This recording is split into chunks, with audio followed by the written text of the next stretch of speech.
This is my book, The Magic of Pockets. And today, this book turns 2 years old. So I had to do a little celebration for the birthday. It's been very weird writing a book during this time. You might remember from my unboxing video, I told you that when this book was published, I was actually laid out with COVID. I was unable to do any kind of book events. In August, I was in Portland and I got to see my friends who are also my publishers at Microcosm Publishing. And I got to do like a little mini book event. I got to sign some books for some friends, for some fans, for some strangers, which is just an unbelievable feeling. It's amazing that people are buying this book. I made this book and people are buying it. I had such big plans to promote this book. I was going to do some sewing tutorials. I still really do want to do that. I have all this sewing footage that I took as I was testing out how to film sewing a pocket. But I think maybe we got to start small. Maybe I should start with the hand sewing. Today, to celebrate, I thought that I would read the essay, what I called the short history. This is the part of the book that took me the longest. I was unsure about this essay right up to the moment that my editor took it away from me and just published this book. She did not let me change another word. She took that decision out of my hands, which is exactly why you want an editor and a publisher. You want them to make those hard decisions for you, because if I had self-published this, it probably never would have happened. It never would have gone out because I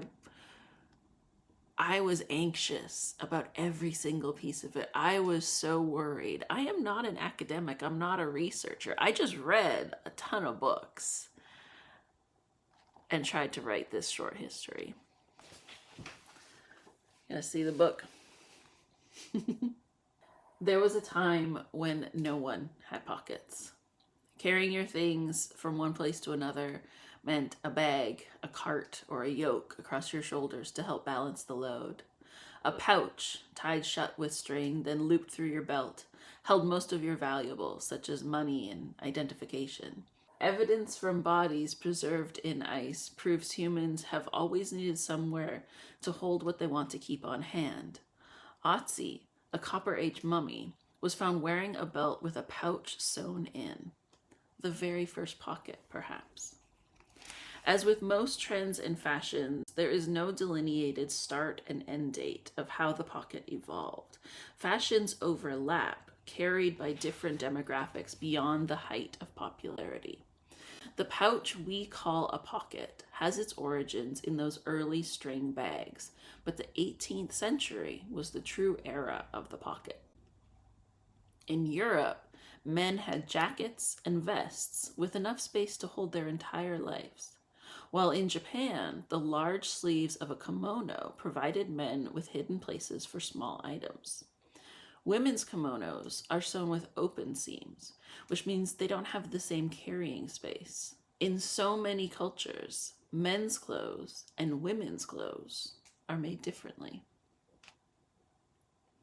European women's pockets were detachable and tied around the waist, but they were pockets as we know them today, accessible through slits in their dress and hidden from the public eye. The tie-on pocket was still used into the 19th century. Barbara Berman and Ariane Fentino, in their book The Pocket, call it a badge, mustering an element of community heritage or folk memory. The tie-on pocket had gone out of fashion by that time, as did the billowing skirts which hid them. But the women who made their own clothes remembered, and they made their own pockets. Women who had to work for a living didn't wear the large skirts of the aristocracy. Extra fabric meant extra money. So in a working woman's wardrobe, there was increasingly no space for pockets. Working men, of course, kept the pockets they needed in their jackets. European men have had pockets since the 16th century. They were the people who handled the money and official papers. They were the ones who needed the pockets. Trends change what is produced and worn. During the 19th century, ancient Greece returned as a fascination of the wealthy. In a marketplace interview, Elizabeth Morano, a fashion historian at Parsons School of Design, explains how designers couldn't find pockets in the ancient texts they studied, so they didn't put them in the dress. The neoclassical style is straight up and down with no curves. Pockets would make an unsightly silhouette, so they were simply left out. Then, in the first decades of the 20th century, women put on trousers. Women's Wear Daily caught on to this trend in 1931 when they noticed women shopping at Parisian tailors. They want men's polo shirts, flannel shorts, men's neckwear to use as belts. There was a need and a want for the kinds of clothes marketed to men. But when designers picked up the trend and made trousers specifically for women, pockets were deemed unnecessary. During this era, the female silhouette was a tall and skinny one, and there was no room for the bulge of pockets. In his essay about pockets during the Victorian era, scholar of 19th century literature Christopher Todd Matthews calls men naturally pocketed creatures. The standard Savile Row men's suit, English writer Paul Johnson reports, has 17 pockets. One for wallet, one for keys, one for handkerchief, one for everything else a person carries every day of their life. Today, one of those pockets is surely set aside for the phone. Women carry the same cell phones as men, but their clothing is still made like they don't need the space.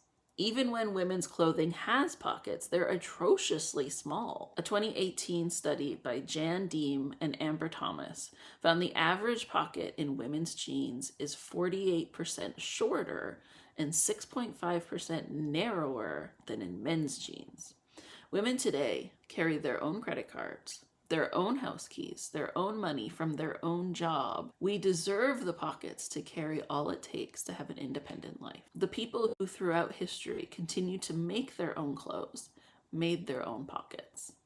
Fashion trends may dictate what is produced and sold in the shops, but fashion trends do not dictate all clothing.